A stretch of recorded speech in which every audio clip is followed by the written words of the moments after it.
Apa kabar kamu? Semoga kamu sehat selalu ya. Oke, hari ini kita akan belajar mengenai buku fiksi dan buku non-fiksi. Kalian mungkin pernah membaca novel tentang Dylan 1991, atau mungkin kamu pernah membaca komik Naruto. Nah, itu adalah salah satu dari contoh buku fiksi, ya. Jadi, apa yang dimaksud dengan buku fiksi? Buku fiksi adalah buku yang berisi tentang cerita atau kejadian yang tidak sebenarnya. Ya, kalau bisa dibilang, buku fiksi itu berisi tentang cerita imajinasi atau rekaan atau khayalan dari penulis. Jadi, tidak ada di kehidupan nyata ya. Nah, beberapa contoh dari buku fiksi itu adalah tadi novel, ya. Kemudian ada komik, kemudian ada juga cerita dongeng, buku cerita anak, ada juga cerpen, fabel, dan sebagainya. Nah, ini adalah salah satu contoh dari buku fiksi, ya. Ini adalah novel Laskar Pelangi. Ada yang pernah tahu nggak? Atau mungkin pernah nonton filmnya? Ya, siapa tahu di antara kamu pernah nonton filmnya ya, karena novel ini kemudian dipopulerkan di sebuah film dengan judul Laskar Pelangi juga. Nah, novel Laskar Pelangi ini adalah karya pertama dari Andrea Hirata.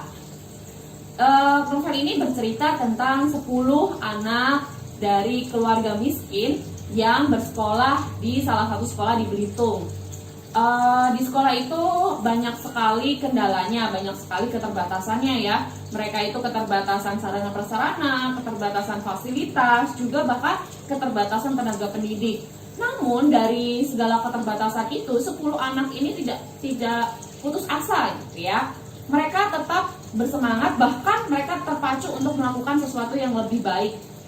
Nah, ini bisa menjadi salah satu pelajaran buat kalian, buat kamu di sini ya, yang sudah dilengkapi dengan fasilitas yang cukup lengkap, guru-guru yang semangat untuk mengajar. Kamu juga harus lebih semangat lagi untuk belajar, untuk meraih semua cita-cita kamu ya. Selanjutnya, unsur-unsur dari buku fiksi. Ada apa aja ya? Yang pertama, ada bagian cover buku. Kemudian ada rincian subbab buku, ada judul subbab, ada tokoh dan penokohan, ada tema cerita, kemudian ada bahasa yang digunakan, dan yang terakhir adalah penyajian alur. Selanjutnya, kita akan berbicara tentang buku non-fiksi.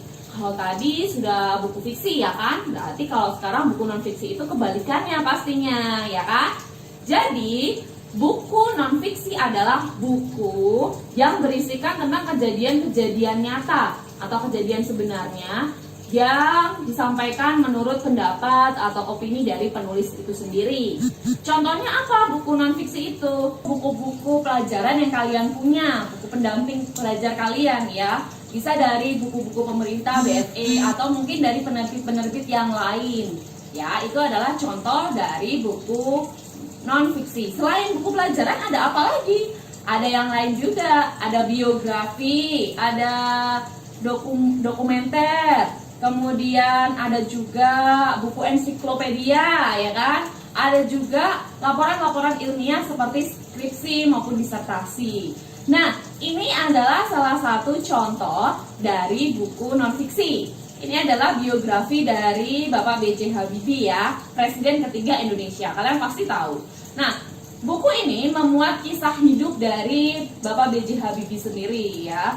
Jadi bukan cerita-cerita yang difilmkan itu, tapi lebih kepada perjuangan beliau dalam meraih apa yang beliau mau, semangat beliau untuk belajar gitu ya. Nah, itu juga pelajaran yang bisa kita ambil. Selain beliau semangat dalam belajar, beliau juga suka membaca buku. Ayo, kalian juga harus suka membaca buku ya.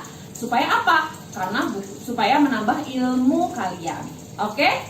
Selanjutnya, unsur-unsur dari buku non-fiksi ada apa aja ya? Yang pertama adalah bagian cover buku. Yang kedua, itu ada rincian subbab buku, ada judul subbab, ada isi buku, kemudian ada cara menyajikan isi buku, ada bahasa yang digunakan, dan yang terakhir ada sistematika penulis. Nah, ketika kalian sudah membaca buku fiksi maupun buku non-fiksi, kalian pasti ingin memahami isi buku itu sendiri ya kan? Caranya gimana biar lebih mudah? Caranya adalah kalian bisa membuat peta pikiran dari buku itu. Jadi apa sih peta pikiran itu? Peta pikiran adalah diagram yang digunakan untuk mengatur informasi sehingga dapat memudahkan kalian untuk memahami isi buku. Langkah-langkahnya seperti apa? Langkah-langkah ketika kalian membuat peta pikiran, yang pertama adalah tuliskan judul di tengah-tengah kertas. Kemudian kalian bisa bentuk gambar ya kan, sehingga itu membuat kalian menarik ya, sehingga akan membuat kalian tertarik terhadap judul itu, sehingga mudah diingat gitu ya. Setelah itu kalian bisa buat cabang-cabang untuk mengaitkan dengan topik-topik yang dibahas di dalam buku tersebut. Dari topik-topik itu kalian bisa jabarkan lagi menjadi sub-sub topik. Kemudian kalian bisa tuliskan topik-topik penting di dalam bagian kalian. Lalu kalian bisa berikan garis-garis lengkung atau alur sehingga saling menghubungkan.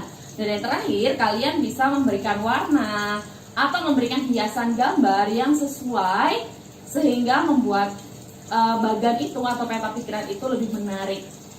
Oke, sampai di sini pertemuan kita kali ini. Semoga kalian semua paham ya. Kalau tidak paham, bisa dipelajari lebih lanjut lagi bersama guru-guru kalian. Oke, terima kasih sudah memperhatikan. Dah.